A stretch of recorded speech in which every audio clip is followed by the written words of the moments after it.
Moto Edge 40 Neo versus iQOO Z7 Pro. Last time నేను ఒక video చేశాను, Moto Edge 40 neo phone అనేది తీసుకోవచ్చా లేదా అని చెప్పి.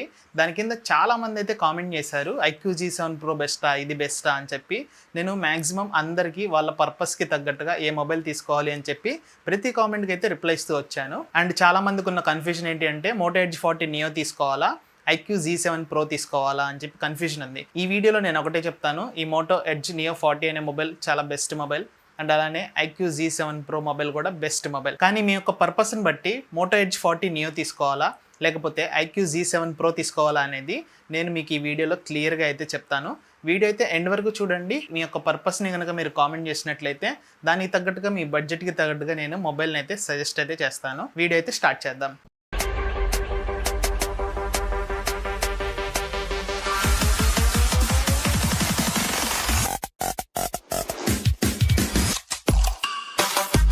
మోటో ఎడ్జ్ 40 నియో అనేది సెప్టెంబర్ 28న లాంచ్ అవుతుంది. లాంచ్ రోజే మీరు ఈ మొబైల్ని అయితే పర్చేస్ చేయాలి. ఎందుకంటే ఇందులో వీళ్ళు ఫెస్టివ్ ఆఫర్స్, కార్డ్ ఆఫర్స్ అన్నీ కలుపుకొని మొబైల్ని మీకు 20,000కి అయితే తీసుకొస్తున్నారు. అప్పుడే మీరు పర్చేస్ చేస్తే ఈ మొబైల్ వాల్యూ ఫర్ మనీ అవుతుంది. ఇది నేను ఆల్రెడీ ప్రీవియస్ వీడియోలో అయితే చెప్పాను. ఇంకా ఐక్యూ నియో 7 Pro చూసుకున్నట్లయితే present 8GB RAM 128GB model అనేది 24,000 రూపాయలు ఉంది.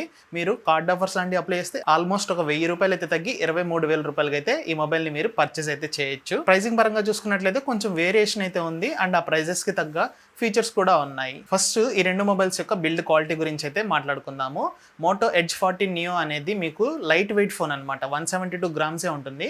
వీళ్ళు 5000 mAh బ్యాటరీ యూస్ చేశారు, కానీ మొబైల్ అయితే లైట్ వెయిట్ అనిపిస్తుంది. అండ్ ఇక్కడ ఐక్యూ Z7 Pro చూసుకున్నట్లయితే 175 గ్రామ్స్ ఉంటుంది. దీనికి రీజన్స్ కూడా ఉన్నాయి, వాటి గురించి నేను చెప్తాను. ఎందుకంటే వీళ్ళు బ్యాక్ సైడ్ మోటోకి వచ్చేసి ప్లాస్టిక్ బాడీ అయితే యూస్ చేశారు, లేదా వీగన్ లెదర్ యూస్ చేశారు. కానీ ఇక్కడ ఐక్యూలో మీకు గ్లాస్ బాడీ అయితే ఉంటుంది, అందుకని చెప్పి వీళ్ళకి వెయిట్ అనేది ఎక్కువ ఉంటుంది. కానీ వీళ్ళ బ్యాటరీ వచ్చేసి 4600 mAh ఉంటుంది అనమాట. మోటోలో చూసినట్లయితే IP68 వాటర్ రెసిస్టెంట్ అనేది ఉంటుంది, కానీ ఐక్యూలో చూసినట్లయితే IP52 వాటర్ రెసిస్టెంట్ అనేది ఉంటుంది. ఇక్కడ మెయిన్ కీ రోల్ ప్లే చేసేది వాటర్ రెసిస్టెంట్ అనమాట. మోటో అనేది ఈ ఫీచర్ని 20,000లో తీసుకురావడం చాలా గ్రేట్. ఎందుకంటే ఇది 1.5 మీటర్స్ డిస్టెన్స్ వరకు 30 మినిట్స్ మీకు వాటర్లో సర్వైవ్ అయితే అవ్వగలదు ఈ మొబైల్. అంటే మీరు నీళ్ళల్లో మొబైల్ మునిగిపోయినా సరే ప్రాబ్లం ఏం కాదు, 30 మినిట్స్ వరకు సర్వైవ్ అయితే అవుతుంది.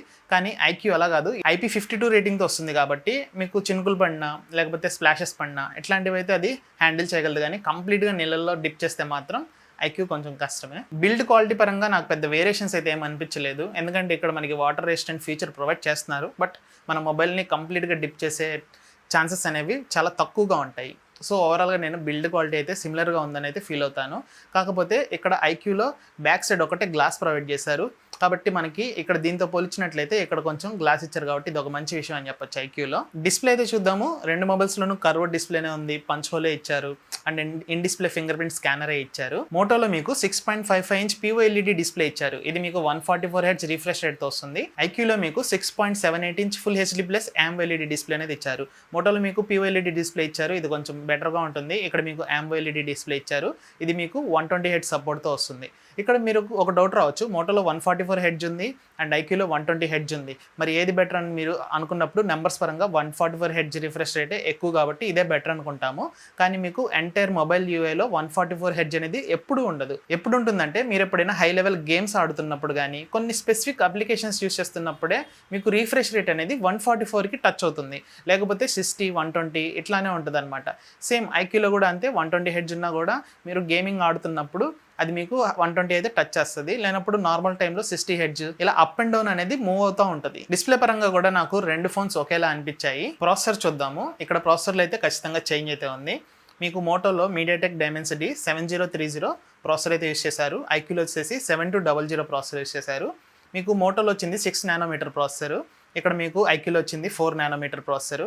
ఇది కొంచెం పవర్ఫుల్గా ఉంటుంది మోటోతో కంపేర్ చేసినట్లయితే. అందుకే ఇందులో మీరు ఐక్యూలో గేమింగ్ కూడా ఆడొచ్చు. మోటోలో గేమింగ్ అనేది లైట్గా ఆడుకోవాల్సి ఉంటుంది, ఎక్కువ గేమ్స్ అయితే మోటో హ్యాండిల్ చేయలేదు. బట్ ఇక్కడ మనకి ఐక్యూలో గేమింగ్ అయితే బాగుంటుంది. అండ్ వీళ్ళు ఇక్కడ మనకు ఒక థర్మల్ కూలింగ్ సిస్టమ్ కూడా ప్రొవైడ్ చేశారు, కాబట్టి మొబైల్ కూడా హీట్ అవ్వకుండా చాలా మంచిగా బ్యాలెన్స్గా అయితే చేశారు. ఇక్కడ మీకు కొంచెం క్లారిటీ రావచ్చు, మీరు కనుక గేమింగ్ సెంట్రిక్ మొబైల్ చూస్తున్నట్లయితే ఐక్యూ తీసుకోవడం బెటర్. అలా కాదు మేము గేమ్స్ లైట్గానే ఆడతాము అనుకుంటే మోటో తీసుకోవడమే బెటర్, ఎందుకంటే బడ్జెట్ కూడా తగ్గుతుంది కాబట్టి. రెండు మొబైల్స్ 2 వేరియంట్స్లో వస్తున్నాయి, 8GB RAM 128GB and 12 GB RAM 256 GB. Same ఐక్యూలో కూడా మీకు ఈ రెండు మోడల్స్ అయితే అవైలబుల్గా ఉన్నాయి. సాఫ్ట్వేర్ చూసినట్లయితే రెండు మొబైల్స్కి రెండు మేజర్ ఓఎస్ అప్గ్రేడ్స్ అయితే వస్తాయి. అంటే Android 15 వరకు వస్తాయి. ఐక్యూలో వస్తుంది అండ్ మోటోలో కూడా వస్తుంది. ఇక్కడ నాకు మోటో యొక్క సాఫ్ట్వేర్ అనేది కొంచెం ప్లస్ అనిపించింది. ఎందుకంటే వీళ్ళు నియర్ స్టాక్ ఎంట్రీడ్ అనేది యూస్ చేస్తున్నారు అండ్ అలాగే కొన్ని మంచి ఫీచర్స్ని కూడా అడిషనల్గా యాడ్ చేశారు. ఐక్యూలో మీకు కొంచెం బ్లోట్వేర్ అయితే ఉంటుంది. బ్యాటరీలో కూడా డిఫరెన్స్ అయితే ఉంది. మీకు మోటోలో 5000 mAh బ్యాటరీ కెపాసిటీ అనేది ఉంటుంది. ఐక్యూలో 4600 mAh బ్యాటరీ కెపాసిటీ అనేది ఉంటుంది. అండ్ ఇక్కడ నేను బ్యాటరీ గురించి మాట్లాడాలనుకుంటే 0 నుంచి 50% ఛార్జ్ అవ్వడానికి మోటో మొబైల్ 15 minutes తీసుకుంటుంది. కానీ ఐక్యూ మొబైల్ 0 నుంచి 50% ఛార్జ్ అవ్వడానికి 22 minutes అనేది తీసుకుంటుంది. ఛార్జింగ్ టైం అనేది ఐక్యూలో ఎక్కువగా ఉంది. అండ్ ఫైనల్గా దీని గురించి కంక్లూజన్ చెప్పాలి అనుకుంటే మీరు కనుక మోటో మొబైల్ తీసుకున్నట్లయితే ఒక్కసారి ఈ మొబైల్ని ఛార్జ్ చేస్తే 1 full day మీరు ఇంకా ఛార్జ్ చేయాల్సిన పని అయితే ఉండదు. కానీ ఐక్యూ విషయం అలా కాదు. ఇది మీకు 6 to 7 hours మాత్రమే బ్యాటరీ బ్యాకప్ అనేది వస్తుంది. అండ్ మీరు కనుక రియల్లీ హెవీ యూజర్ అయితే కనుక ఖచ్చితంగా ఒక రోజుకి వచ్చి 2 సార్లు ఈ మొబైల్ని అయితే ఛార్జింగ్ అనేది పెట్టాల్సి ఉంటుంది. కెమెరాస్ చూసినట్లయితే మోటోలో మీకు 50 MP ప్రైమరీ కెమెరా ఉంటుంది. ఇది మనకి ఆప్టికల్ ఇమేజ్ స్టెబిలైజేషన్తో వస్తుంది. అండ్ 13 MP సెకండరీ కెమెరా అయితే ఇచ్చారు. ఫ్రంట్ మీకు 32 MP కెమెరాస్ అయితే ఇచ్చారు. కంప్లీట్గా అన్ని కెమెరాస్ని యూస్ చేసి మీరు 4Kలో 30 FPS వరకు వీడియో రికార్డింగ్ అయితే చేయొచ్చు. కెమెరాస్ గురించి చెప్పాలంటే మోటోలో వీళ్ళు యావరేజ్ కెమెరాస్ అయితే ఇచ్చారు. కొంచెం డీసెంట్గానే ఉంటాయి. మరి హై అయితే మనం ఎక్స్పెక్ట్ అయితే చేయలేము ఈ ప్రైస్ రేంజ్లో. ఓవరాల్గా వీటిని మనం యావరేజ్ కెమెరాస్ అయితే అనుకోవచ్చు. నెక్స్ట్ ఐక్యూ కెమెరాస్ చూసినట్లయితే 64 MP ప్రైమరీ కెమెరా అయితే ఇచ్చారు. ఇది కూడా మీకు ఆప్టికల్ ఇమేజ్ స్టెబిలైజేషన్తో వస్తుంది. అండ్ 2 MP సెకండరీ కెమెరా అయితే ఇచ్చారు. ఇది డెప్త్ కెమెరా.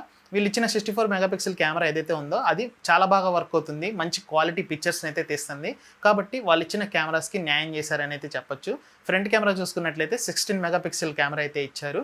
ఇది కూడా మీకు కొంచెం పర్లేదు, బాగానే ఉంది. ఇక్కడ ఐక్యూలో కెమెరాస్లో ఏమన్నా మనకి ఇబ్బంది ఉంది అనుకుంటే అది ఓన్లీ నైట్ టైంలో తీసిన ఫొటోస్లో నాయిస్ అయితే వస్తుంది. ఇది ఒక్కటే. బట్ ఓవరాల్గా కెమెరాస్ అయితే బాగున్నాయి. మోటోతో కంపేర్ చేస్తే ఐక్యూలో అయితే కొంచెం బెటర్గా అయితే ఉన్నాయి. ఆడియో క్వాలిటీ చూద్దాము. రెండు మొబైల్స్లోనూ మనకి స్టీరియో స్పీకర్సే ఇచ్చారు. కానీ ఇక్కడ మనకి మోటోలో వచ్చేసి డాల్బీ అట్మాస్ సపోర్ట్ ఉండి డ్యూయల్ స్పీకర్స్ అయితే ప్రొవైడ్ చేశారు. బెస్ట్ ఆడియో క్వాలిటీ అయితే చెప్పొచ్చు. కానీ ఐక్యూలో మనకి సింగిల్ స్పీకరే ప్రొవైడ్ చేశారు. కానీ లౌడ్గా అయితే సౌండ్ అయితే వస్తుంది.